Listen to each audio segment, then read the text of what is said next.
అందరికీ నమస్కారం. ముందుగా శ్రీమాత్రే నమః, శ్రీ గురుభ్యో నమః. గంగాధర్ వాస్తు జ్యోతిషాలయం యూట్యూబ్ ఛానల్కి స్వాగతం అండి. మనం ఈరోజు వాస్తులో చర్చించుకోబోయే టాపిక్ ఏంటంటే పూర్ణబాహు ప్రవేశం అంటే ఏమిటి? అంటే మనం గృహంలోకి శాస్త్ర ప్రకారం ఎలా ప్రవేశించాలి? శాస్త్రంలో పూర్ణబాహు ప్రవేశం గురించి ఏం చెప్పారు? అంటే ఎలా ప్రవేశిస్తే అది పూర్ణబాహు ప్రవేశం అవుతుంది? అంటే ఈరోజు మనం తెలుసుకుందామండి. చూద్దాం అది ఎలానో. ఇది మన గృహం అనుకుంటే ఇది చుట్టూ ప్రహరీ గోడ అన్నమాట. అయితే ఇప్పుడు మనం దీనికి దిక్కులు చూద్దాం. ఇది తూర్పు దిక్కు, ఇది పడమర, ఇది ఉత్తరం, ఇది దక్షిణం. ఇప్పుడు మనం పూర్ణబాహు ప్రవేశం గురించి మాట్లాడుకుంటున్నాం కదా, అది ఎలాగంటే ఇప్పుడు మనం చూద్దాం. ఫర్ ఎగ్జాంపుల్ ఫస్ట్ తూర్పు ఫేసింగ్ ఇల్లు అనుకోండి. తూర్పు ఫేసింగ్ ఇల్లు అనుకుంటే మనం ద్వారం ఏ స్థానంలో పెట్టాలనేది మనం క్రిందటి వీడియోలలో కూడా తెలుసుకున్నాం కదా. అయితే ఇప్పుడు మనం ద్వారం ఇక్కడ ఈ 4th ప్లేస్లో పెట్టాము. ఇది తూర్పు ఫేసింగ్ ఇల్లు, తూర్పు ఫేసింగ్ రోడ్డు అనుకోండి ఫస్ట్ ఎగ్జాంపుల్గా. అయితే ఇప్పుడు మనం ఈ గృహానికి తూర్పు ఫేసింగ్ 4th ప్లేస్లో సింహద్వారం పెట్టాము. ఇప్పుడు మనకి గేట్ తీసుకోవాలి. గేట్ ఎలా తీసుకోవాలి? ఇట్లా గేట్ తీసుకున్నారనుకోండి. ఇట్లా గేట్ తీసుకుంటే ఇదేమవుతుందంటే ఇప్పుడు మనం గేట్లో నుంచి ఇలా ఎంట్రీ అయిపోయి ఇలా క్లాక్ వైజ్ డైరెక్షన్ ముందుకు తిరిగి అప్పుడు ఇలా గృహంలోకి ప్రవేశిస్తాం. అంటే మనం దేవాలయానికి వెళ్ళినప్పుడు గుడి చుట్టూ ప్రదక్షిణలు చేస్తాం కదా, అట్లా క్లాక్ వైజ్ డైరెక్షన్లో ఇట్లా తిరిగి క్లాక్ వైజ్ డైరెక్షన్ ఏం చేస్తాం? గుడి చుట్టూ ఇలా తిరిగి కుడి చేతి వైపుగా ఇలా వచ్చేస్తాం కదా. అలానే ఇట్లా క్లాక్ వైజ్ డైరెక్షన్లో ఇలా వచ్చేసి ఇలా గృహంలోకి ఎంటర్ అయితే దీన్ని పూర్ణబాహు ప్రవేశం అంటారనమాట.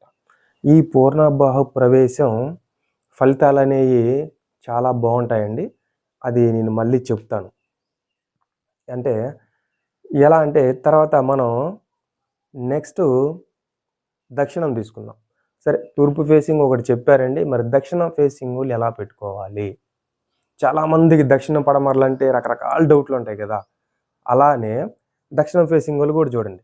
దక్షిణం ఫేసింగులు కూడా ఇక్కడ జయంత కానీ మహేంద్ర ప్లేస్లో కానీ మనం సింహద్వారం పెట్టుకుంటే ఇక్కడికి వచ్చేపాటికి గృహక్షిత ప్లేస్లో అంటే 4వ స్థానం 1, 2, 3, 4వ స్థానంలో మనం ఇక్కడ సింహద్వారం పెట్టుకుంటే ఈ స్థానాలు ఏ ద్వారంలో మన ద్వార స్థాపన చేయాలనేది కూడా నేను క్రిందటి వీడియోలో చెప్పాను. ఆ వీడియో ఒకసారి చూడండి, మీకు ఒక ఫుల్ క్లారిటీ వస్తుంది. ఇక్కడ మనం గృహక్షిత ప్లేస్లో సింహద్వారం పెట్టుకుంటే మన గేట్ ఎక్కడ పెట్టుకోవాలి?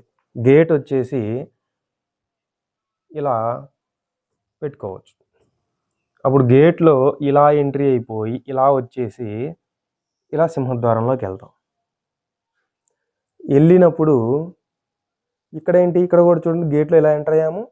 ఇట్లా క్లాక్ వైజ్ డైరెక్షన్లో ఇలా తిరిగి ఇలా గృహంలోకి ఎంట్రీ అయ్యానమాట. ఇది పూర్ణబాహు ప్రవేశం కింద లెక్క వస్తుంది. అయితే నెక్స్ట్ పశ్చిమ ఫేసింగ్ వాళ్ళని చూద్దాం. పశ్చిమ ఫేసింగ్ వాళ్ళు కూడా ఇటు నుంచి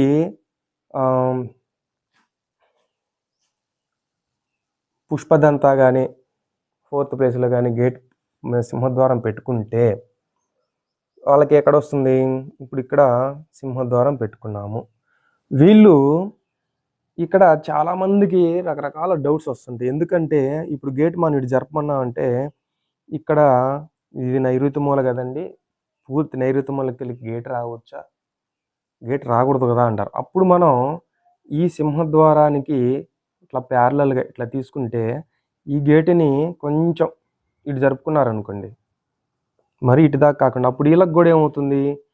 ఇట్లా వచ్చేసి ఇట్లా తిరిగి ఇట్లా గృహంలోకి వెళ్తారు. అంటే క్లాక్ వైజ్ డైరెక్షన్ కొంచెం అలా తిరిగి ఇలా గృహంలోకి ప్రవేశిస్తారనమాట. దీన్ని పూర్ణబాహు ప్రవేశం అంటారు. అలాగే నెక్స్ట్ ఉత్తర ఫేసింగ్ వాళ్ళు ఎలా వెళ్ళాలి అనేది చూద్దాం. ఇప్పుడు ఉత్తర ఫేసింగులు కూడా సోమ కానీ బల్లాట కానీ సోమ ప్లేస్లో కానీ ఇక్కడ సింహద్వారం పెట్టుకున్నారనుకోండి, అంటే సోమ ప్లేస్ అంటే 4th, 5th ప్లేసు వస్తుంది. వచ్చినప్పుడు ఇట్లా పెట్టుకున్నారు. పెట్టుకున్నప్పుడు వీళ్ళు గూడా సేమ్ ఇంతే. ఇట్లా గేటు ఇటు వాయువ్యంకెళ్ళి కొంచెం జరిపి దీని దిక్కులు తీసుకుంటే ఇది నైరుతి, ఇది ఈశాన్యం, ఇది ఆగ్నేయం. అయితే ఇప్పుడు ఈ గేట్‌లోకి ఇలా ఎంట్రీ అయ్యి, ఇలా తిరిగి, ఇలా వస్తే దీన్ని పూర్ణబాహు ప్రవేశం అంటాము. ఈ పూర్ణబాహు ప్రవేశం వల్ల మనకి ఎలాంటి ఫలితాలొస్తాయి? ఎలాంటి ఫలితాలొస్తాయంటే పూర్ణబాహు పుత్ర పౌత్ర ధన ధాన్య సుఖానిచ అని చెప్పారు.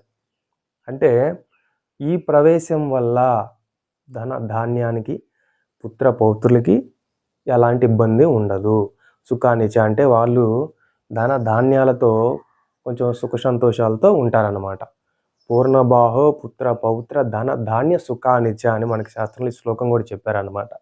అందుకని చెప్పేసి ఇట్లా పెట్టుకుంటే ఇది పూర్ణబాహు ప్రవేశం అవుతుంది.